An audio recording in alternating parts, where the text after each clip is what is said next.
Assalamualaikum warahmatullahi wabarakatuh.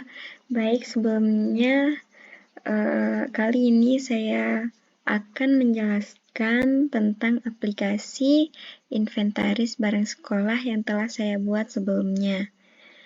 Aplikasi ini saya buat khusus untuk admin yang berada di sekolah saja, karena yang bisa mengelola aplikasi ini hanya admin saja, bukan siswa, guru, atau kepala sekolah.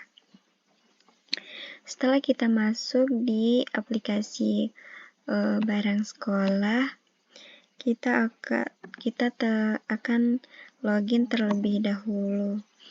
Baik, di sini kita diperlihatkan dengan halaman login. Lalu kita akan login. Saya menggunakan adminexample.com dan passwordnya password 123. Nih, ulang-ulang. Passwordnya admin maksudnya. Admin 123. Lupa. Nah, di sini kenapa dia bilang admin kedua?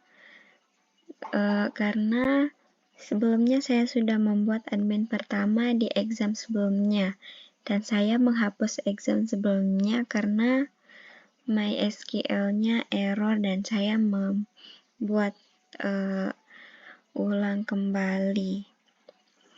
Kalian pasti bertanya, kenapa kita perlu login? Padahal hanya admin yang bisa mengelola atau mengaksesnya. Baik. Di sini saya akan menjelaskan mengapa kita perlu login. Kita perlu login supaya orang atau pengguna lain tidak bisa mengaksesnya. Kan hanya admin saja yang tahu passwordnya, begitu. Selanjutnya kita masuk ke tabel kategori. Nah, di sini terdapat 3 kategori, di antaranya peralatan elektronik, peralatan kebersihan, dan peralatan olahraga. Di sini juga terdapat beberapa fitur, di antaranya tambah kategori, edit, dan hapus. Di sini saya akan menyontohkan kegunaan tambah, edit, dan hapus. Di sini hanya contoh saja. Misalnya kita peralatan masak, kategori peralatan masak. Lalu kita simpan. Nah, setelah itu misal kita mau mengeditkan, misalnya kita salah ini. Lalu kita edit, misalnya peralatan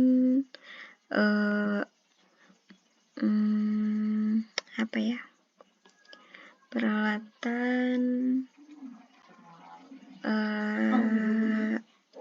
tulis atau peralatan tulis. Contoh aja ini. Nah, lalu dia akan mengupdate peralatan tulis. Setelah itu, kalau kita hapus, dia akan menghapusnya. Kita akan ditanya, apakah Anda yakin untuk menghapus data? Kita oke saja. Maka data yang tadi atau data yang sebelumnya ada di sini akan terhapus. Setelah itu kita lanjut ke tabel barang. Di sini sama seperti tabel kategori yang bisa menambah, mengedit, dan menghapus. Di sini juga tabel barang terdapat nama, kategori, jumlah, kondisi, lokasi, dan aksi. Di sini saya akan menyontohkan lagi seperti yang tadi. Di sini kita akan menambah barang misalnya. Misalnya pel. Kita pilih kategori peralatan elektronik, bersihan, atau olahraga. Kan pel termasuk alat kebersihan. Nah, kita akan masukkan ke kategori peralatan kebersihan. Jumlahnya misalnya 5 dah. Kondisinya bagus, lokasinya di gudang. Setelah itu kita simpan. Nah, dia akan menambahkan pel dengan kategori peralatan kebersihan jumlah 5, kondisinya bagus, lokasinya di gudang, dan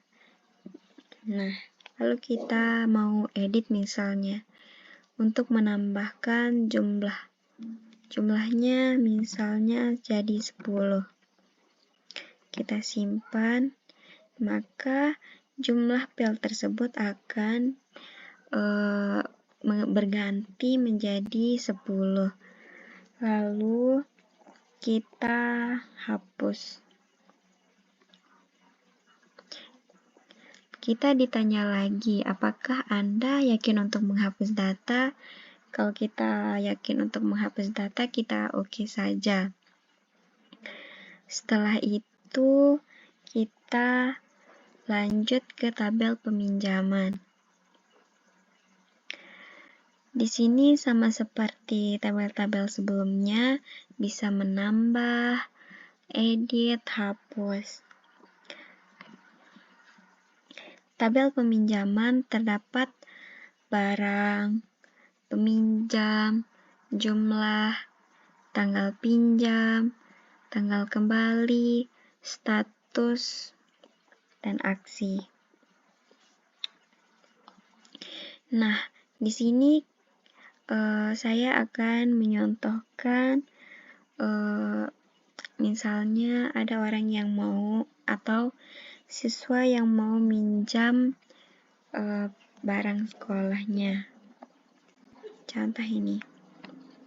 Misalnya dia akan meminjam sapu.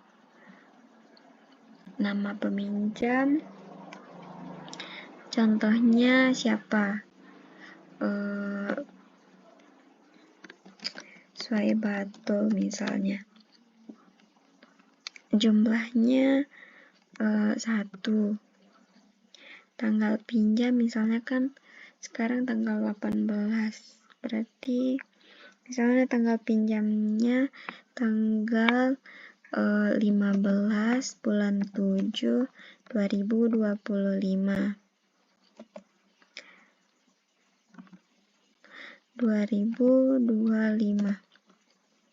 Lalu kita simpan. Nah, dia minjam di tanggal 15. Tapi kenapa di tanggal kembalinya belum ada?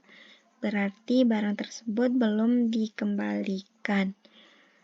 Lanjut, misalnya kalau peminjam sudah mengembalikan barang tersebut, admin akan mengedit tanggal peminjamnya, tanggal kembalinya. Di sini tanggal kembalinya tanggal 18 bulan 7 2025. Status dipinjam. Kita update.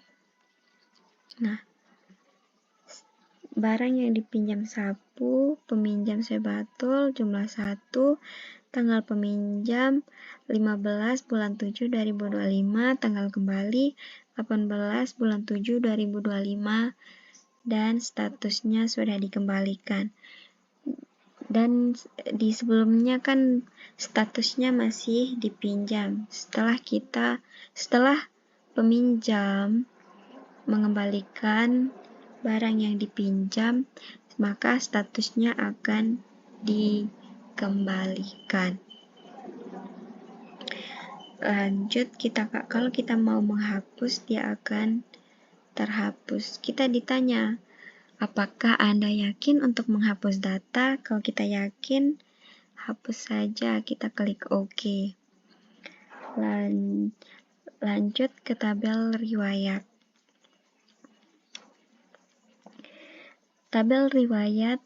Di tabel riwayat terdapat tanggal, barang, aksi, peminjam, jumlah, kondisi, dan admin.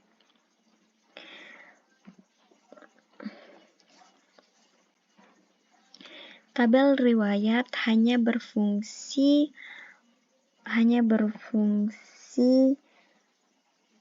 untuk merekam dan menyimpan data tentang perubahan atau aksi yang terjadi di sistem. Nah, ketika admin mau meninggalkan aplikasi atau keluar dari aplikasi tersebut, dari aplikasi ini, admin tinggal mengklik logout saja. Nah, maka dia akan kembali untuk ke halaman loginnya, apakah kita mau login kembali atau tidak. Nah, jadi segitu saja penjelasan dari aplikasi barang inventaris saya. Wassalamualaikum warahmatullahi wabarakatuh.